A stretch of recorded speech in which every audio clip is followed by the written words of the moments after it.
오늘 주시는 하나님 말씀은 고린도전서 12장 3에서 13절 말씀입니다.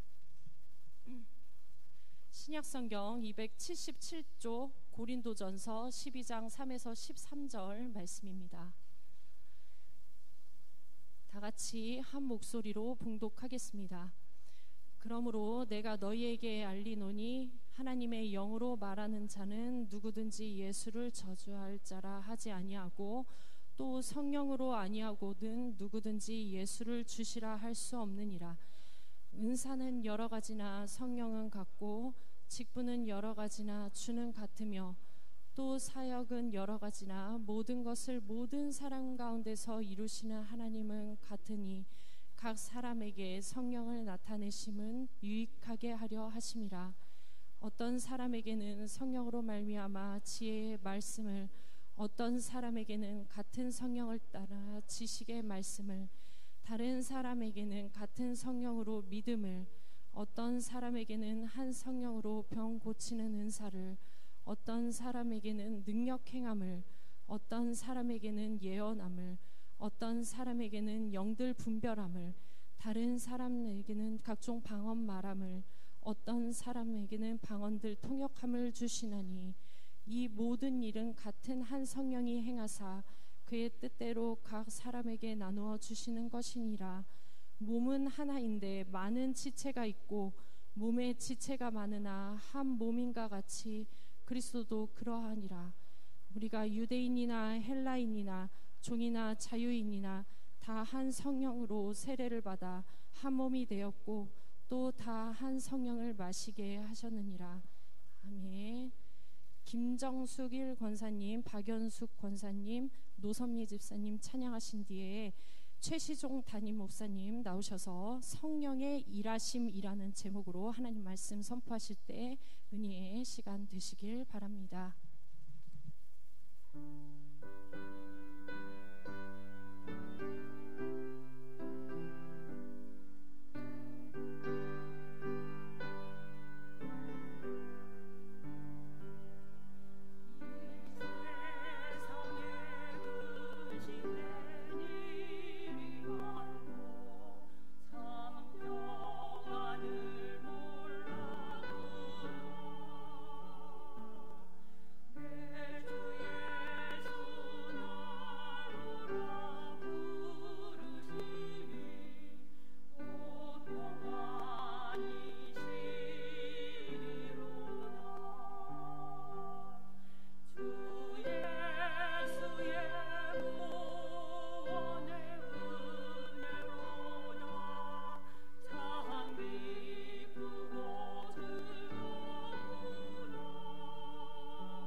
기도하겠습니다.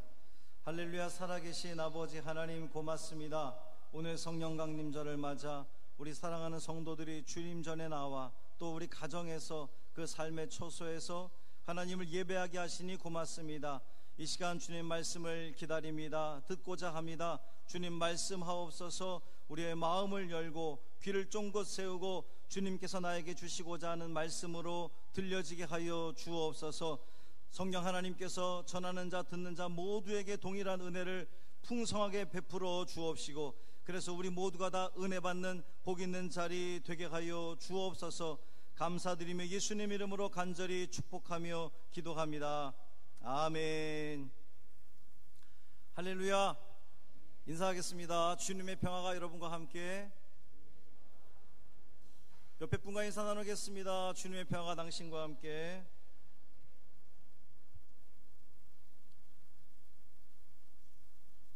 한 주 동안 평안하셨습니까? 우리 부천 지역은 상당한 지금 어려움을 겪고 있는데요. 그나마 감사한 것은 오늘 아침 그 확진자 숫자를 보니 많이 그래도 대폭 줄었더라고요.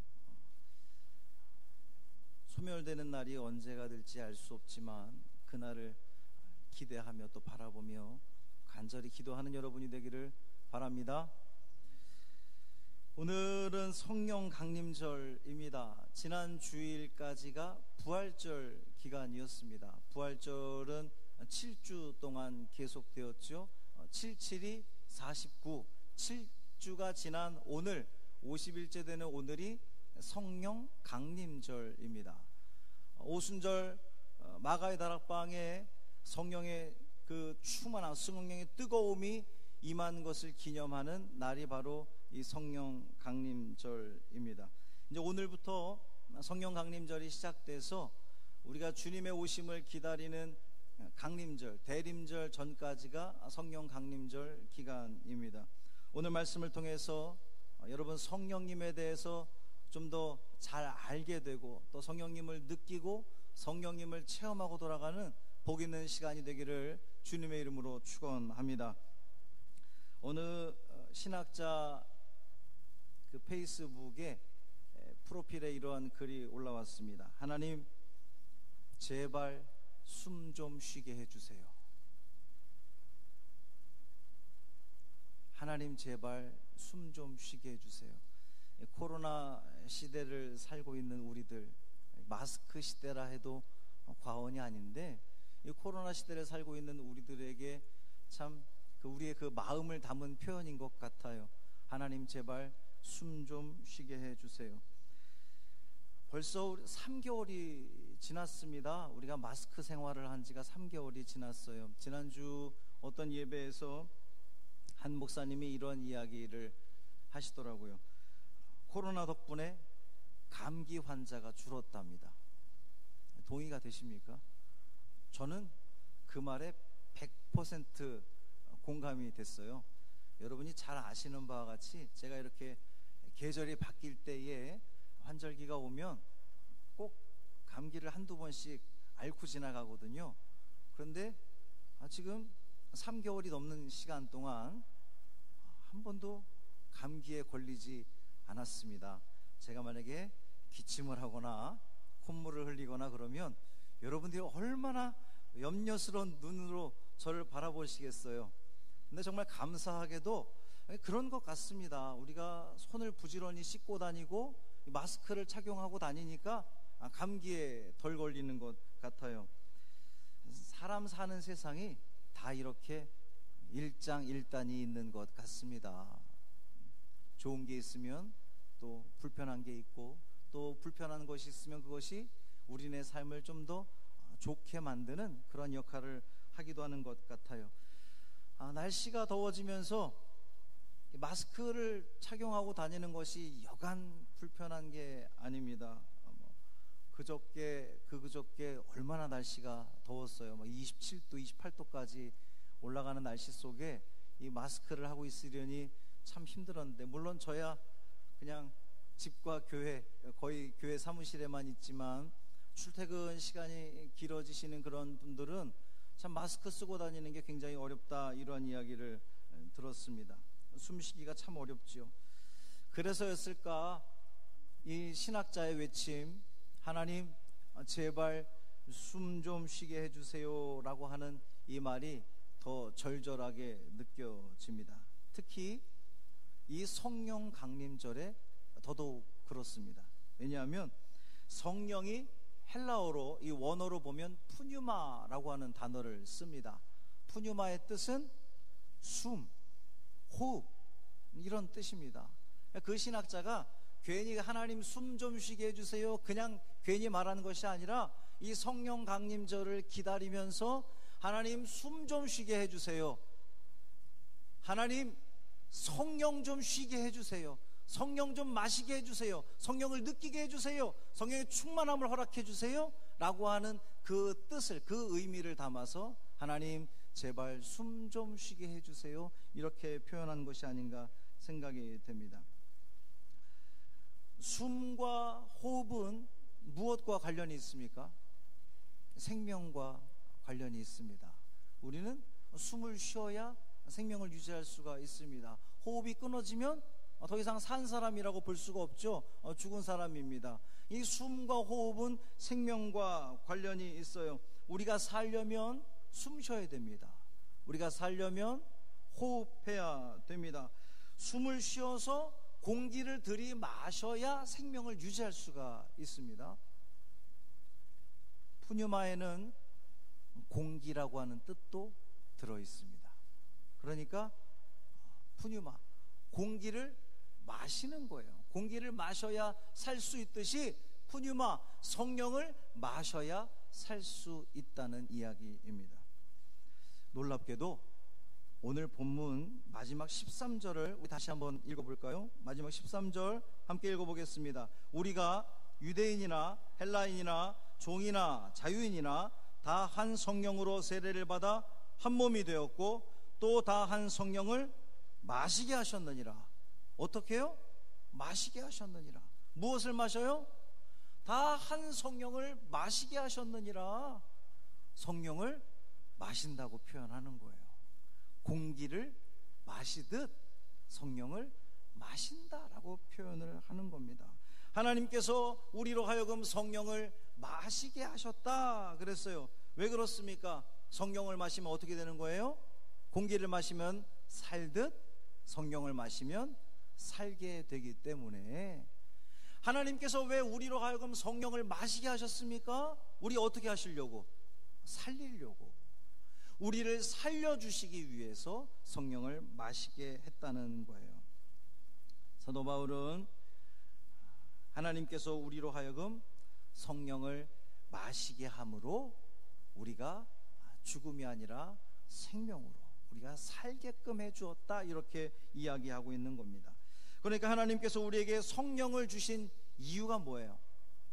하나님이 성령을 주신 이유는 우리로 하여금 살게 하려고 성령을 주셨다는 겁니다.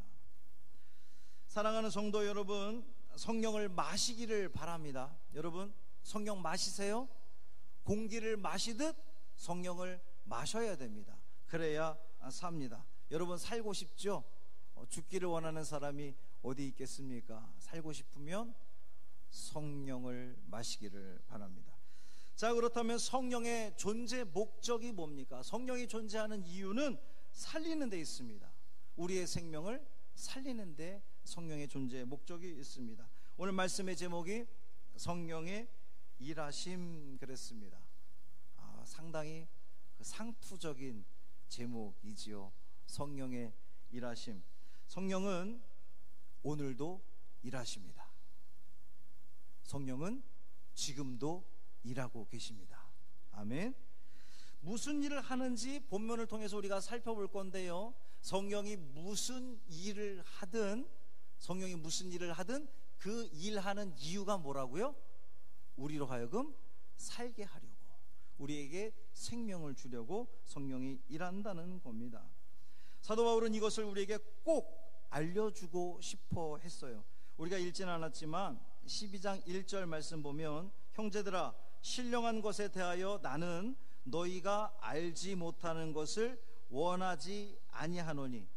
무슨 말이에요? 굉장히 말을 이렇게 꼬아놔서 이게 언뜻 잘 안 들어옵니다. 쉽게 말하면 신령한 것에 대해서 너무도 잘 알기를 원한다 라고 하는 사도 바울의 말씀입니다. 신령한 것에 대해서 너무도 잘 알기를 원한다. 여기서 신령한 것이 뭘까요? 성령을 지칭하는 겁니다. 사랑하는 성도 여러분, 저도 여러분이 신령한 것을 매우 잘 알기를 원합니다. 성령에 대해서 매우 잘 아시기를 간절히 소망합니다. 왜 그렇습니까? 신령한 것을 잘 알아야 우리가 살 수 있기 때문입니다. 사도 바울은 고린도 교회 교인들에게 너희가 신령한 것에 대해서 매우 잘 알기를 원한다라고 말을 했는데, 그 말을 한 이유는 고린도 교회 교인들이 신령한 것에 대해서, 성령에 대해서 제대로 알지 못하기 때문입니다. 고린도 교회는 매우 뜨거운 교회였습니다. 성령의 은사가 아주 대단한 그런 교회였습니다. 열정이 넘치는 교회였습니다. 그런데 문제는 그렇게 열정도 넘치고 성령의 은사가 대단했는데, 많은 성도들이 성령의 그러한 다양한 은사들을 받았는데, 문제는 성령의 대단한 은사를 받은 사람들이 그렇지 못한 사람들을 하찮게 보기 시작했어요. 얕보기 시작했습니다. 깔보기 시작한 거예요. 특히 방언을 말하는 사람들이, 방언을 하게 된 사람들이 그렇지 못한 사람들을 우습게 여기는 거예요. 성령의 은사 중에 가장 중요한 것은 방언이야, 방언이 최고야, 난 방언을 받았어, 넌 방언을 못 받았으니까 넌 네가 받은 성령의 은사는 하찮은 거야, 별것 아닌 거야, 내가 더 위대한 거야. 이러한 영적인 교만함이 고린도 교회에 팽배했다는 거예요. 생각해보면 오늘날 우리 교회에도 이런 부분들이 있지 않을까요? 우리 성광교회를 말하는 것이 아니라 우리네 오늘을 살아가는 이 교회에도 교회들마다 그런 부분들이 있지 않습니까? 내가 받은 은사, 내가 방언을 말하는 것이 가장 귀하고 가장 대단한 것처럼, 그래서 영적인 그 교만에 빠져서 다른 사람들을 업신여기고 하찮게 여기는 그러한 부분들, 이 고린도 교회의 문제가 바로 그러한 부분들이었다는 거예요. 영적 교만은 패망의 선봉입니다. 받은 은사를 잘 쓰지 않으면 하나님으로부터 멀어질 수 있습니다. 바울은 1절에서 그렇게 시작한 거죠. 너희가 신령한 것에 대해서 잘 알기를 원하노라. 분명 신령한 것을 압니다. 은사도 받았어요. 다양한 각종 은사를 받았는데 문제는 잘 알지 못하기 때문에 문제를 일으켰다는 거예요. 3절을 시작하면서도 내가 너희에게 알리노니, 이 알리노니라고 하는 말에는요, 정말 꼭 알려주고 싶다라고 하는 그러한 뜻이 내포되어 있습니다. 분명하고도 정확하게 알려주고 싶어하는 사도 바울의 마음을 읽을 수 있습니다. 자, 오늘 본문을 통해서 세 가지 성령의 일하심에 대해서 한번 보도록 하겠습니다. 첫 번째, 성령이 하시는 일은 우리로 하여금 예수님을 주님이라 고백할 수 있게 해 주십니다. 3절 말씀 보면요, 하나님의 영으로 말하는 자는 예수를 일컬어 저주받은 자라고 말하지 않게 된다, 이렇게 이야기합니다. 당시에 유대주의자들을 향해서 하는 말이죠. 사람들은요, 십자가에 달린 예수, 그러니까 나무에 달린 예수가 저주받았다라고 생각을 했습니다. 그게 구약 성경에서부터 전해져 오는 그러한 이야기였기 때문이지요. 그래서 예수님을, 십자가에 달려 돌아가신 예수님을 조롱했습니다. 비난했습니다. 그러나 성령께 사로잡힌 사람들은 예수님을 주님이라 고백할 수 있게 됩니다. 왜 그렇습니까? 남들은 다 저주받은 십자가라고 생각을 하는데 그 사형틀에 달린 예수가 어떻게 주님이 될 수 있었느냐? 여러분, 우리가 다들 그렇게 고백을 하지요. 죄로 죽을 수밖에 없는 나, 예수 그리스도께서 십자가에서 우리의 그 모든 죄악들을 다 홀로 감당하셨고 대신 지셨기 때문에, 구속하셨기 때문에 우리가 살게 된 거잖아요. 그러니까 예수 그리스도가 십자가에 달리신 것은 저주받아서 그러는 것이 아니라 우리의 무엇을 살리기 위해서? 생명을 살리기 위해서, 우리를 죽음에서부터 건져내기 위해서 예수님이 십자가에 돌아가셨으니, 그 십자가에 달린 예수는 저주받은 것이 아니라 우리의 생명을 살리기 위한 예수님의 희생이었음을 우리는 고백을 할 수가 있습니다. 그러니까 예수님을 우리가 뭐라 부르는 거예요? 주님으로 부를 수 있는 거예요. 그러나 예수님을 주님으로 고백하는 것이 과연 교육이나 학습이나 훈련, 연습을 통해서 얻어지게 됩니까? 그렇지 않다는 거죠. 모태신앙, 저 같은 이제 모태신앙자들이 그런 부분이 많이 있습니다. 어려서부터 학습받아 왔습니다. 예수님은 주님이라고 교육받아 왔습니다. 어려서부터 늘 정말 귀에 못이 박히도록 정말 그것이 당연한 것으로 그렇게 여겨졌습니다. 그런데 머리로는 알겠어요. 입술로는 예수님이 나의 주님이라고 고백을 합니다. 그런데 이 마음속에서 정말 진심으로 예수님이 나의 주님이십니다라고 하는 고백이 부족하다는 거예요.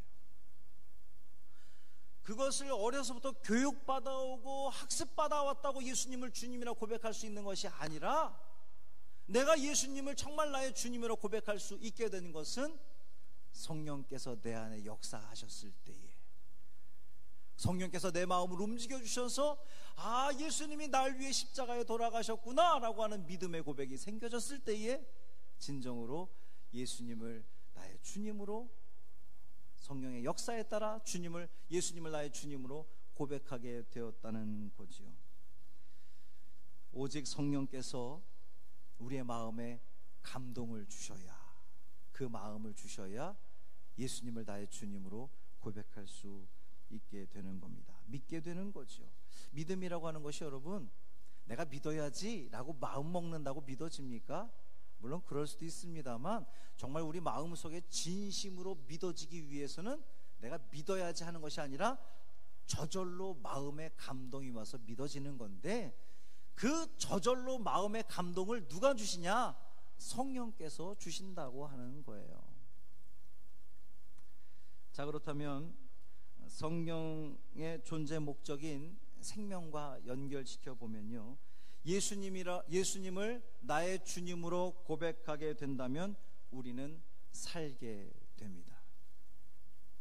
우리 언제나 기도할 때마다 죽을 수밖에 없는 이 죄인, 죄로 인해 죽을 수밖에 없는 이 죄인, 그 이 죄인을 살리신 예수님, 그 예수님이 계시기에 내가 살았구나, 내가 구원함을 얻었구나, 내가 영생하는구나 라고 하는 믿음의 고백을 할 수 있기에 성령께서 우리를 예수님을 나의 주님으로 고백하는 것은 우리의 생명을 살리는 일이라는 거예요. 두 번째로 성령이 하시는 일은 다양한 은사를 주신다 그랬습니다. 다양한 은사를 그냥 주는 게 아니라 각각에 따라 나누어 줬다 이렇게 표현하고 있습니다. 각 사람에게 나누어 줬어요. 오늘 보면 4절 이하에 보면 은사는 여러 가지나 성령은 같고, 직분은 여러 가지나 주는 같으며, 사역은 여러 가지나 하나님은 같으니, 이렇게 이야기하고 있습니다.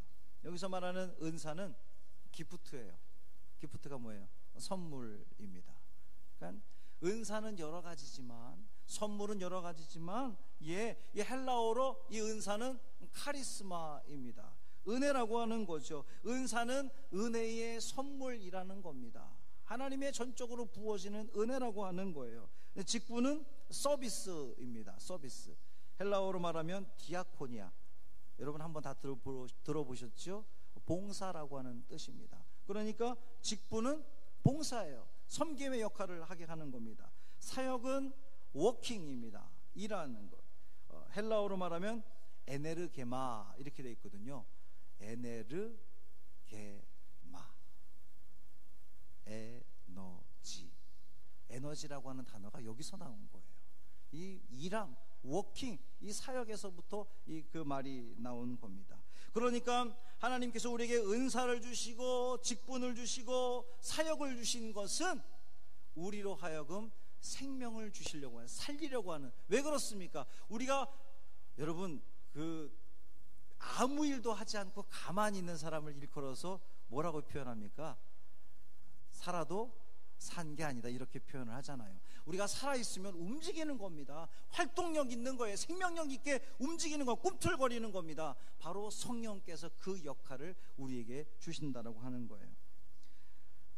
어떤 사람에게는 지혜의 말씀을, 어떤 사람에게는 지식의 말씀을, 어떤 사람에게는 믿음을, 어떤 사람에게는 병 고치는 은사를, 어떤 사람에게는 능력 행함을, 어떤 사람에게는 예언함을, 어떤 사람에게는 영들 분별함을, 어떤 사람에게는 각종 방언 말함을, 어떤 사람에게는 그 방언을 통역하는 은사를 주셨다 그랬어요. 몇 가지 얘기했는지 혹시 아세요? 9가지 이야기를 했습니다. 성령의 9가지 열매처럼 성령의 9가지 은사를 이야기하고 있는 거예요. 7절의 말씀 보면 이러한 성령의 은사를 주신 이유가 뭡니까? 여러분, 하나님께서 여러분의 각자에게 그 다양한 은사를 주셨거든요. 그 다양한 은사를 주신 목적이 뭐라고 그래요? 7절 보면 유익하게 하려고 그랬습니다. 성령의 다양한 은사들, 은혜들, 봉사, 역동적으로 활동하는 그 모든 에너지, 성령 받으면 그렇다는 거예요. 성령 받으면 은혜를 알게 되고, 성령 받으면 봉사하게 되고, 성령 받으면 에너지를 가지고 활동하게 된다라고 하는 하나님의 말씀입니다. 왜 그렇게 한다고요? 우리가 하여금 유익하게 하려고 그랬습니다. 어떤 유익이 있습니까? 그러한 성령의 은사들이 우리에게 어떤 유익을 줍니까? 우리로 하여금 살게 한다는 거예요. 우리에게 생명을 준다라고 하는 겁니다. 하나님께서 우리에게 각각의 다양한 은사를 주신 것은 그 은사를 가지고 뽐내보아라, 교회에서 그거 가지고 마음껏 한번 뽐내보아라, 이렇게 주신 것이 아니라 우리로 하여금 그 은사를 통하여서 하나님의 은혜를 깨닫고 활동력 있는 그런 모습을 통하여 우리가 살아있음을 증명해보라고 하는 하나님의 은혜라고 하는 거죠. 그래서 은사는 은혜인 겁니다. 카리스마. 세 번째, 성령이 하시는 일은 교회 공동체를 한 몸 되게 합니다. 12절 말씀 보면 바울은 교회 공동체를 몸에 비유하고 있어요. 몸은 하나인데 많은 지체가 있다는 거죠. 우리가 각각의 지체를 이룹니다. 우리 전체가, 우리 교회가 뭡니까? 그리스도의 몸 그랬습니다. 우리 그리스도의 몸된 교회, 이렇게 이야기를 하지요. 유대인이나 헬라인이나 종이나 자유인이나 잘난 사람이나 못난 사람이나 우리 모두 다 뭐라는 거예요? 그리스도의 몸이라는 겁니다. 많이 배운 사람이든 덜 배운 사람이든, 많이 가진 사람이든 덜 가진 사람이든, 신앙의 깊이가 오래된 사람이든 그렇지 않은 사람이든 모두 다 그리스도의 각 지체라고 하는 거예요. 여러분, 각 지체가, 우리 이 몸의 각 지체가 하나를 이루지 못하면, 제각각 분열되면 어떤 결과가 옵니까? 죽게 되지요. 우리 각 지체가 다 따로 놀면 우리는 죽게 되는 겁니다. 성령은요, 우리 교회 공동체로 하여금 하나가 되게 합니다. 한 성령을 마시게 합니다. 예수 그리스도 안에 거하게 합니다. 연합하게 합니다. 그렇죠. 여러분, 성령이 충만한 사람은 타인을 소중하게 여깁니다. 성령이 충만한 사람은 다른 사람을 함부로 여기지 않습니다. 자기 자신만 아는 사람은요, 성령이 충만한 사람이 아니에요. 만약에 내가 성령이 충만하다고 말은 하면서도 나만 아는 사람, 이기적인 사람이라면 성령 충만한 것이 아닙니다. 성령 충만한 사람은 남에게 함부로 말하지 않습니다. 성령이 충만한 사람은 가난한 사람을 그냥 지나치지 않습니다. 성령이 충만한 사람은 약한 사람을 돌보게 됩니다. 성령이 충만한 사람은 따뜻합니다. 성령이 충만한 사람들이 모인 이 교회 공동체는 생명이 있습니다. 살았다고 표현하죠. 저는 간절히 바라기는 우리 성광교회가 살아있는 교회 되기를 간절히 소망합니다. 성령의 충만함을 받아 불끈불끈 일어서고 움직이고 활동하고 아름다운 말들과 아름다운 눈빛과 사랑스러운 그 모든 행동들을 통하여 성령의 충만함을 드러내고 나타나는 우리 모두의 삶이 되기를 주님의 이름으로 축원합니다. 결국 성령께서 일하시는 목적이 뭐라고요? 우리로 하여금 살게 하려는 겁니다. 생명을 주려고 하는 겁니다. 숨쉬게 하려고 성령을 우리에게 주신다는 겁니다. 숨, 호흡, 성령이 우리를 숨쉬게 합니다. 숨을 쉬어야 살 수 있듯이 성령을 마셔야 됩니다. 공기를 마시듯 성령을 마셔야 됩니다. 결국 성령은 하나님께서 우리를 살리기 위해서 우리에게 베풀어 주신 은혜라고 하는 겁니다. 하나님의 선물입니다. 우리를 살려주시기 위한 하나님의 그 선물. 예수님을 주님이라 고백하게 되는 것도, 다양한 은사를 주신 것도, 하나의 몸된 하나된 그 공동체, 이 교회 공동체를 이루게 하신 것도 다 우리로 하여금 생명을 살게 하려는 하나님의 선물인 것을 기억하시고, 성령의 충만함 받아서 우리의 이 교회가, 우리의 삶이 하나님께 영광 돌리며 뿐만 아니라 정말 내가 주 안에서, 예수 그리스도 안에서 살아있는 존재로 멋지게 살아내는 우리 모두의 삶이 되기를 주님의 이름으로 축원합니다. 여기서 끝나면 어떻게 됩니까?